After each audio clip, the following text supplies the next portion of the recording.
Thank you very much. It's very hot today. Please sit down.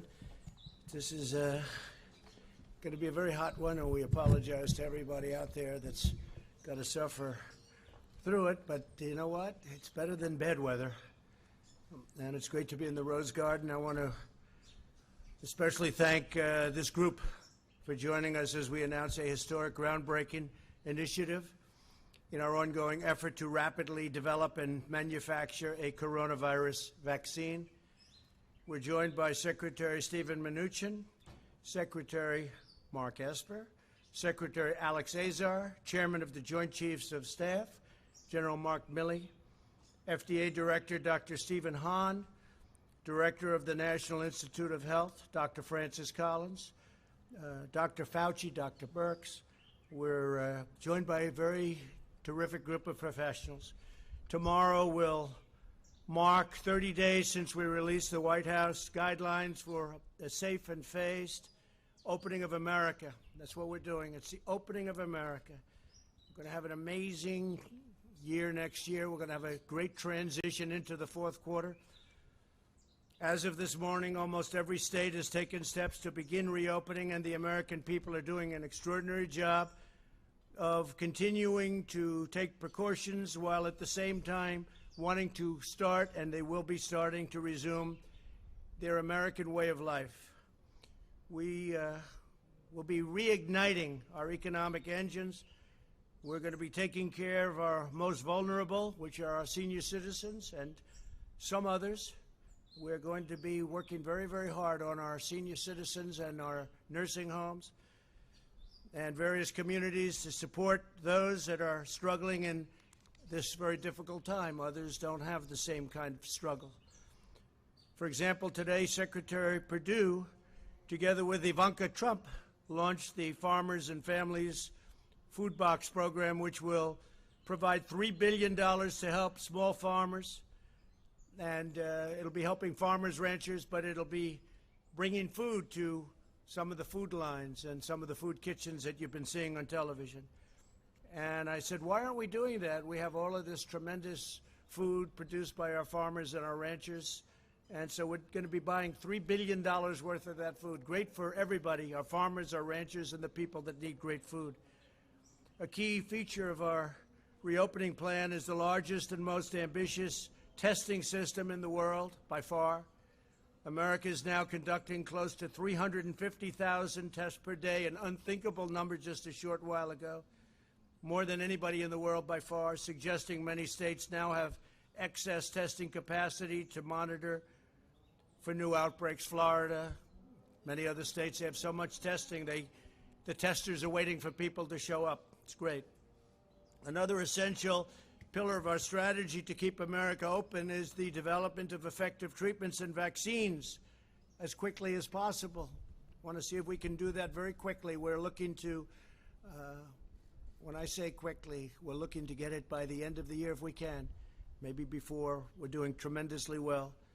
From the earliest days of the pandemic, we have marshaled the genius of American scientists and researchers from all across government and the private sector, from academia, from everywhere, to vanquish the virus, and tremendous strides have been made. I can tell you, I get to see it every day. Tremendous strides are being made.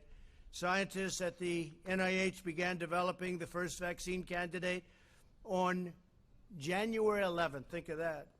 Within hours of the virus's genetic code being posted online. So January 11th, most people never even heard what was going on January 11th, and we were out there trying to develop a vaccine, not even knowing what we were up against. Then my administration cut through every piece of red tape to achieve the fastest ever by far launch of a vaccine trial for this new virus, this very vicious virus. And I want to thank all of the doctors and scientists and researchers involved, because they've never moved like this, or never even close. The NIH and the HHS have also been working constantly with private industry to evaluate more than 100 potential treatments. The Food and Drug Administration has swiftly approved more than 130 therapies for active trials. That's what we have right now, 130. And another 450 are in the planning stages. And tremendous potential awaits. I think we're going to have some very interesting things to report in the not-too-distant future. And thank you very much to Dr. Hahn. Through a historic series of funding bills, my administration is providing roughly $10 billion to support a medical research effort without parallel.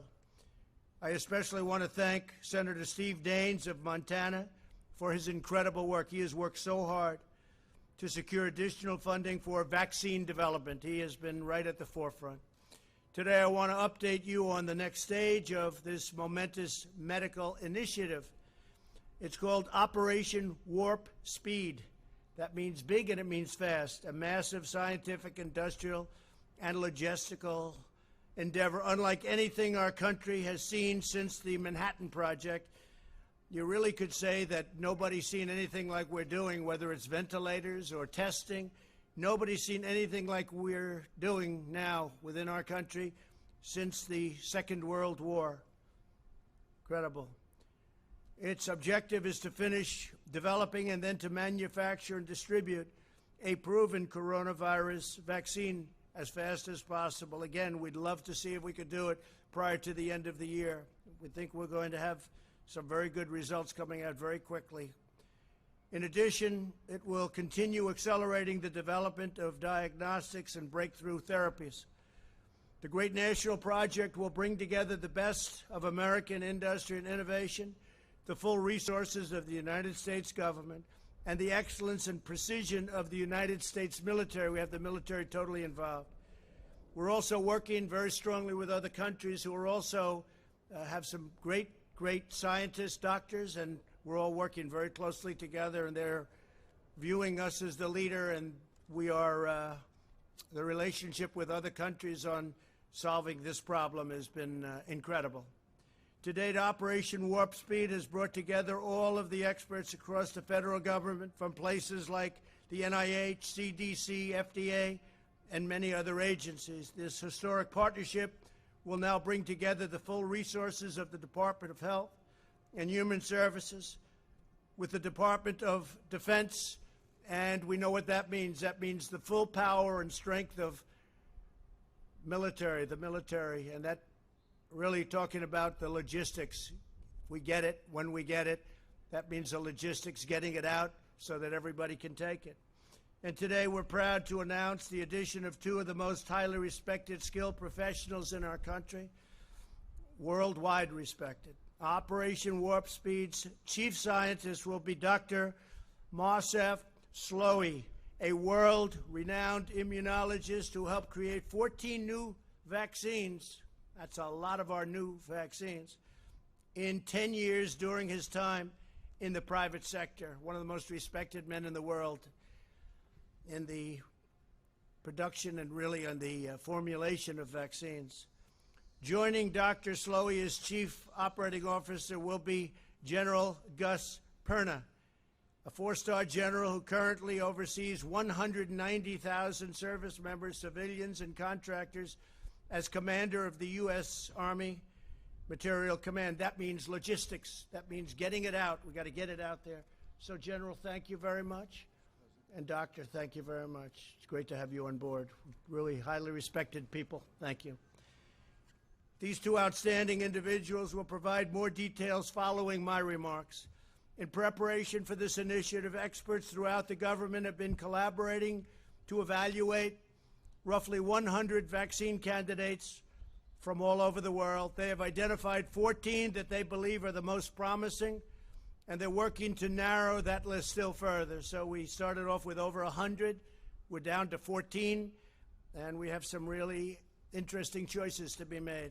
They're doing very well. Through Operation Warp Speed, the federal government is providing unprecedented support and resources to safely expedite the trials, moving on at record speed.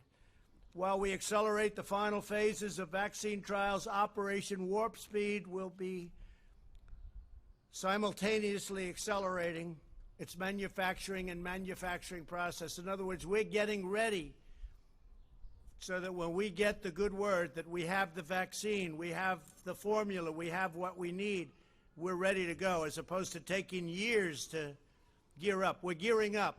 It's risky, it's expensive, but we'll be saving massive amounts of time. We'll be saving years if we do this properly, and that's what we're doing. So we're gearing up on the assumption that we'll have, in the near future, relatively near future, a vaccine.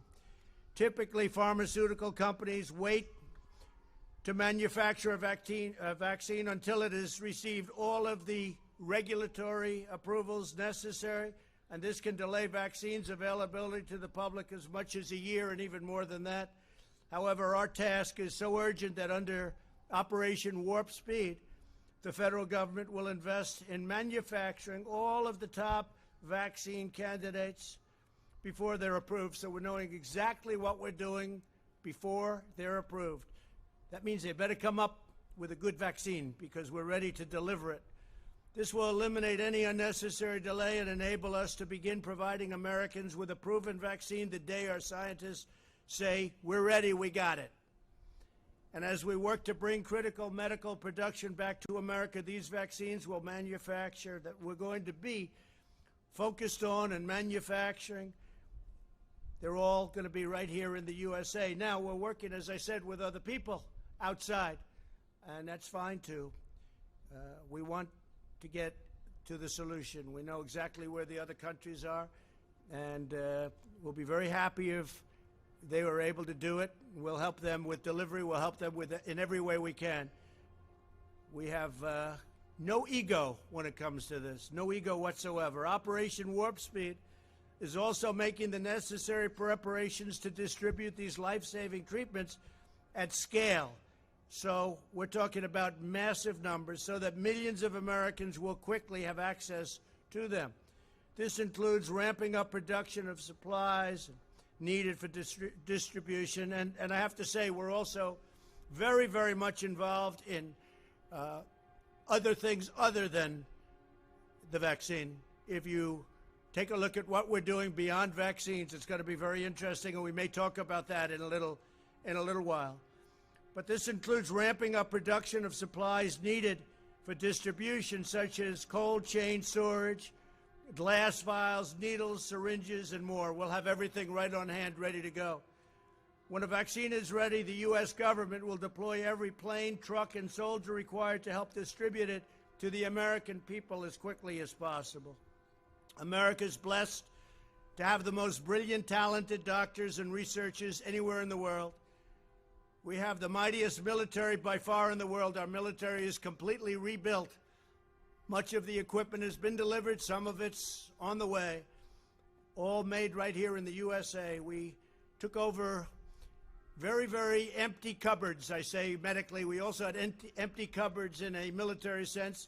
Our military was in sad shape. It was depleted. We now have the strongest military the United States has ever had by far, and the best equipment. And you hear that outside, that beautiful sound. Those are truckers that are with us all the way. They're protesting in favor of President Trump as opposed to against. There's hundreds of trucks out there, and that's the sign of love, not the sign of your typical protest. So I want to thank our great truckers. They like me and I like them. We're working on something together. But we have the mightiest, and they'll be helping us with this, by the way, speaking of truckers. We have the mightiest military in the long history of humankind. We have the best and most devoted workers ever to walk the face of the earth.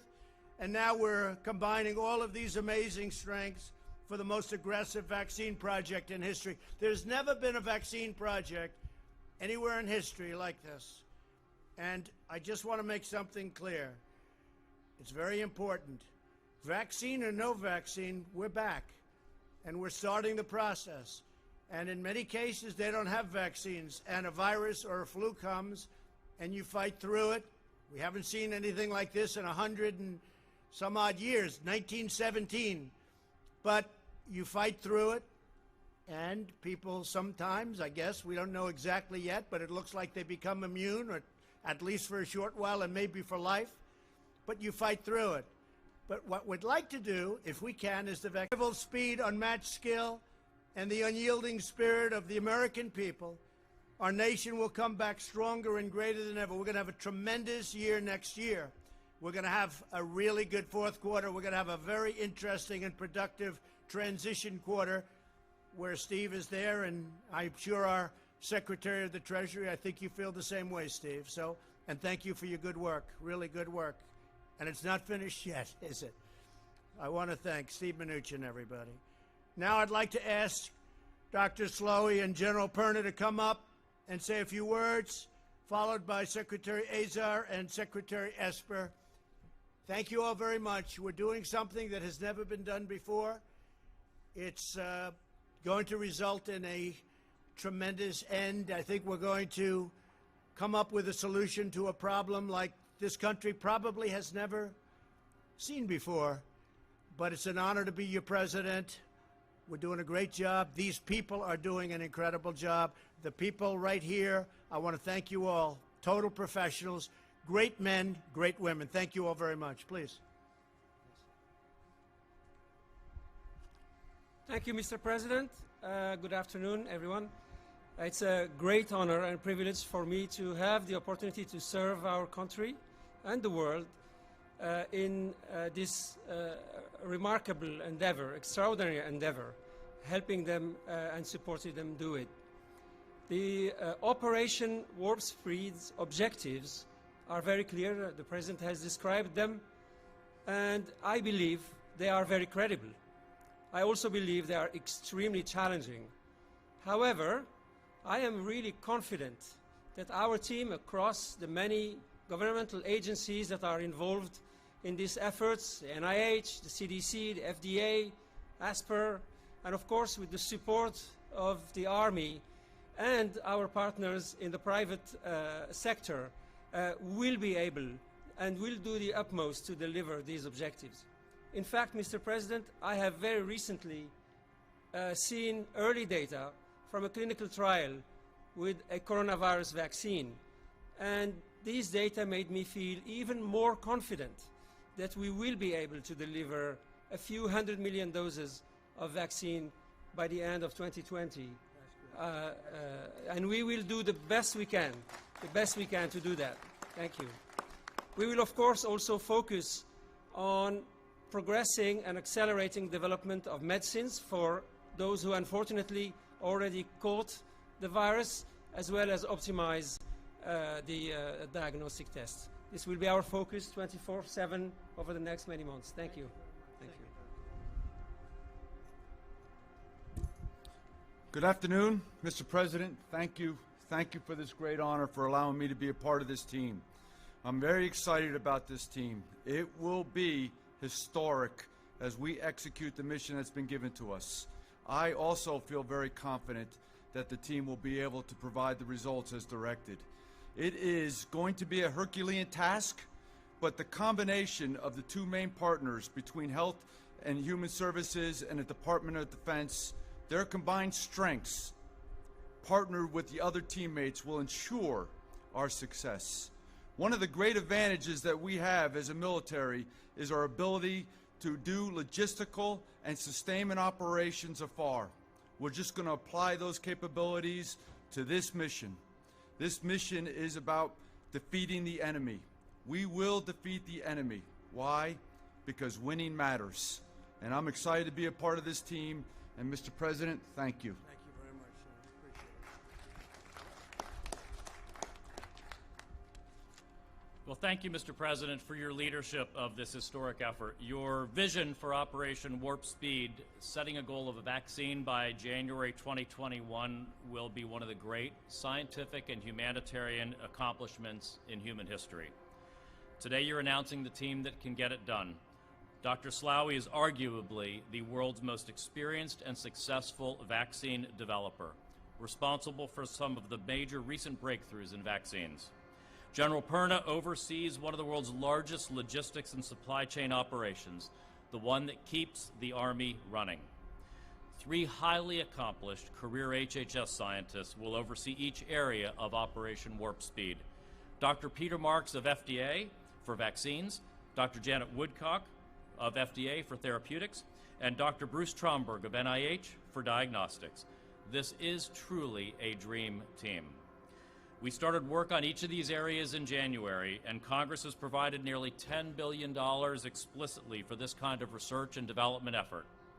Operation Warp Speed will integrate existing efforts that are coordinating vaccine, therapeutic, and countermeasure development, including NIH's ACTIV and RADx initiatives. This week, HHS and DoD already announced new contracts to manufacture hundreds of millions of needles and syringes here in America for distributing an eventual vaccine. Finally, the President's efforts will ensure not only that we get vaccines, therapeutics, and diagnostics faster, but that we get large donations of the eventual products so they're affordable for the American people. So thank you, Mr. President, and thank you to all of the American scientists and inventors at HHS, at DoD, and elsewhere who are hard at work already. And I really want to express my personal appreciation to Secretary Esper and the Department of Defense, because this partnership is what's going to make this truly an historic endeavor. Thank you. Well, thank you, Mr. President, for your leadership of this bold and historic initiative.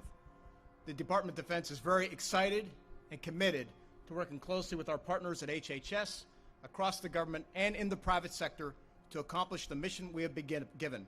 Winning matters, and we will deliver, by the end of this year, a vaccine at scale to treat the American people and our partners abroad.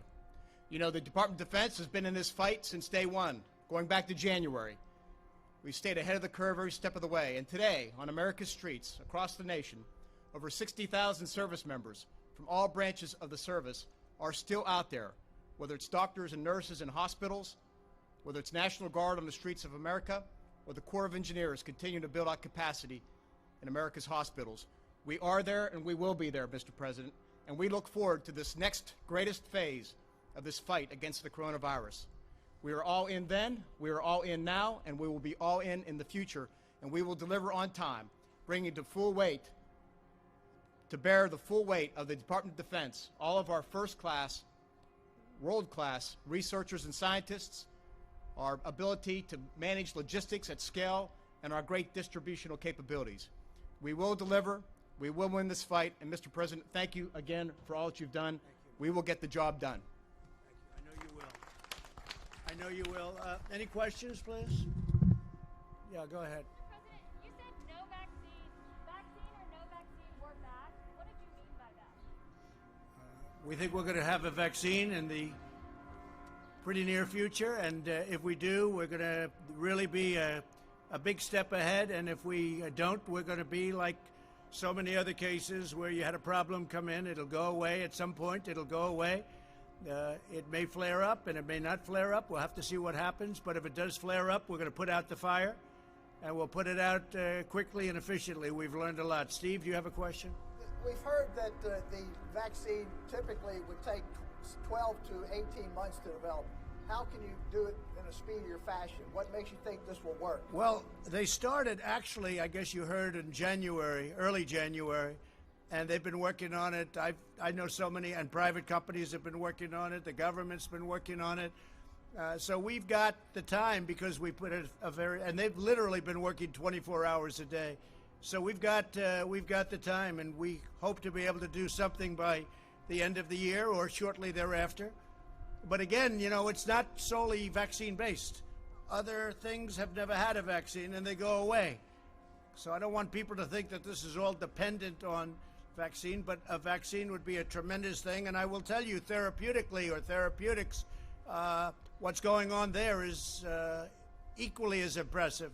We have some things happening. You know, we have the Remdesivir from Gilead. We have other things that are very good. I think that a lot is happening therapeutically. I can't say that it's, relatively speaking, equal to what's going on with vaccines, but I think it's doing very well, very well. So therapeutics are a big factor. Yeah, please. Is there a global competition to develop this vaccine? Like, if France develops it first, will they share it with us?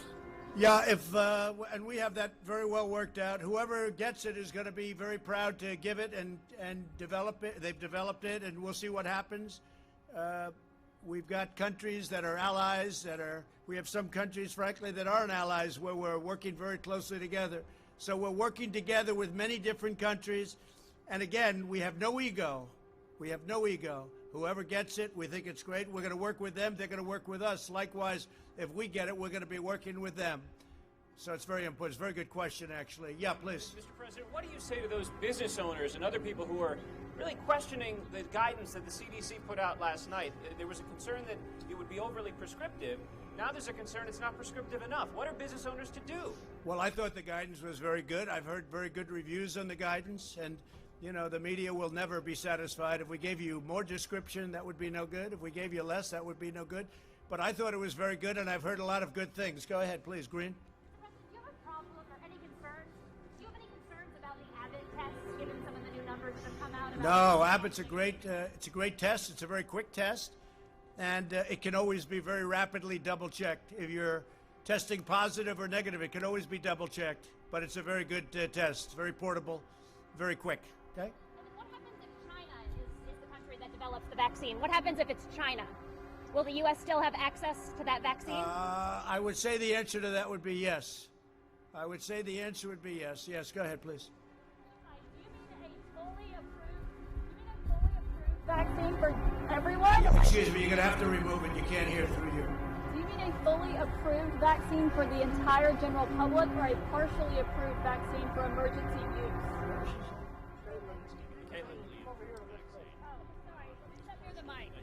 Sorry, let me repeat that now I'm closer to the mic. Do you mean a fully approved vaccine for everyone, the full public, or a partially approved vaccine with emergency use? No, we're looking for a full vaccine for everyone that wants to get it. Not everybody's going to want to get it. But we're looking at a full vaccine. Is that a correct statement? Yeah, Will. Please. So the answer is yes. We're working for a fully approved vaccine, but we'll also use the tools we have. For instance, emergency use authorization as appropriate. We use all of our regulatory tools to bring vaccine available for the entire American population by January. Okay, and then Mr. President, could you just clarify, why are some of you wearing a mask and why are some of you not wearing a mask?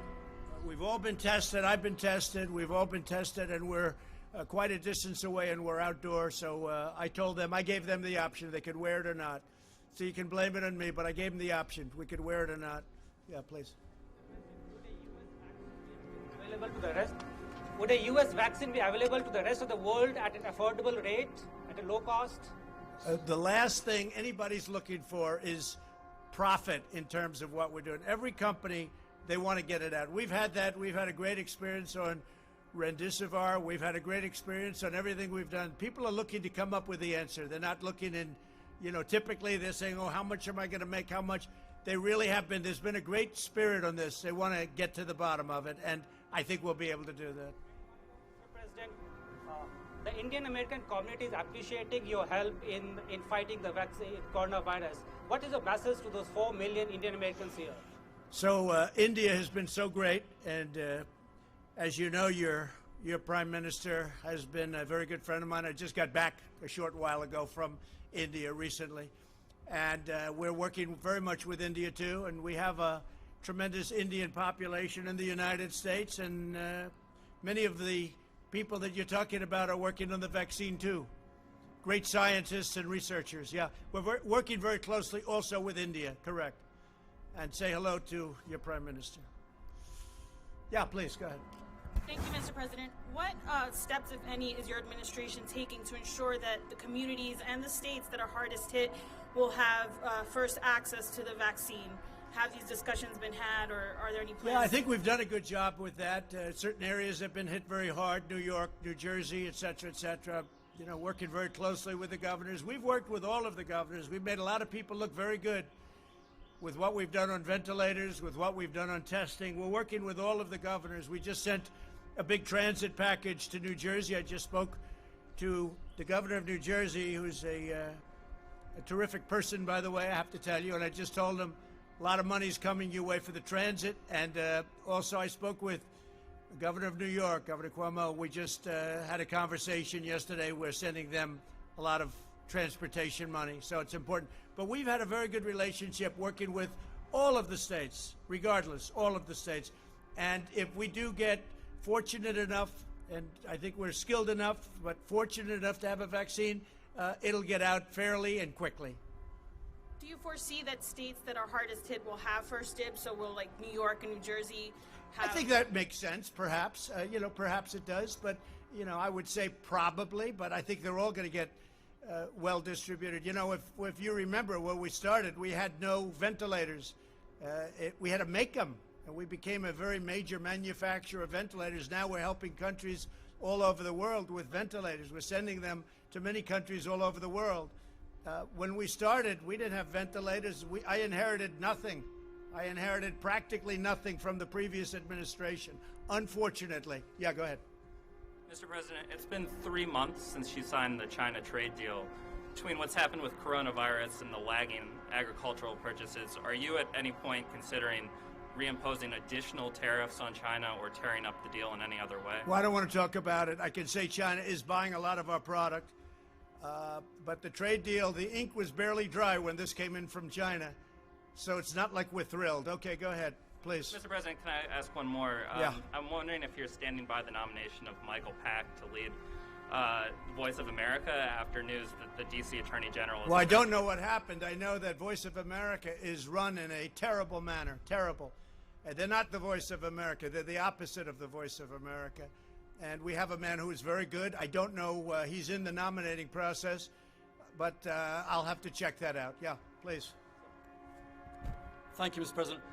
If public confidence is the main thing of getting people back to work and back to schools and so on, is this even possible without a vaccine? How would it be possible without a vaccine? Public confidence. Well, I think a very big factor, frankly, is that very few people are, we read about all of the very sad, very tragic. I've lost friends. Many of us have lost friends. We read about that and we see that, and that's what the news covers. But it's a very small percentage. It's a very, very small percentage. I say it all the time. It's a tiny percentage. The vast majority, many people don't even know they have it. They have it, or they have sniffles, or they have a very minor sign, and they recover. Not only recover, they probably have immunity, whether it's short-term, long-term, but they have probably immunity. And I think people have to understand that. That's why I think the schools should be back in the fall. I think that lots of things should happen. I don't think that you should have 70-year-old teachers back yet. They should wait till everything is gone. I don't think you should have a professor that's 65 and has diabetes or has a bad heart back necessarily, or somebody that's older than that. But we want to see our schools back. We want to see our country start to work again. We created the greatest economy in the history of the world, and we're going to do it again. And you're going to see that next year, and it's going to start. You'll start to see it in the fourth quarter, maybe even before that. Yeah.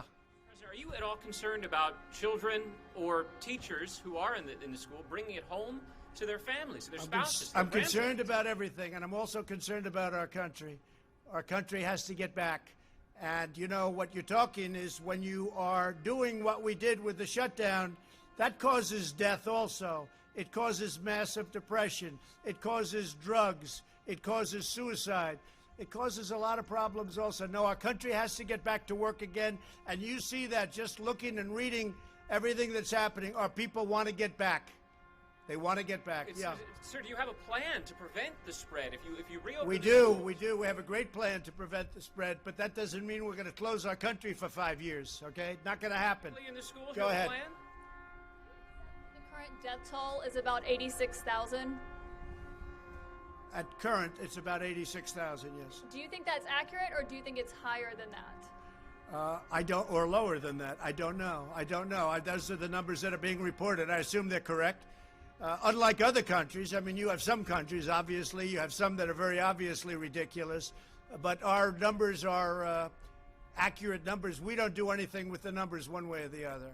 Whatever it is, that's what we do. We take the numbers as reported. Do you have any indication that they could be lower than that? Oh, I don't know. I don't know. If they were, I'd be very happy if they were lower. I'd like to see numbers lower. I'd like to see no death at all. One death is too many. This should have never happened. This came from China. It should have been stopped in China before it got out to the world. We have 186, it's been updated this morning, 186 countries are affected. And each country that's affected is the same thing.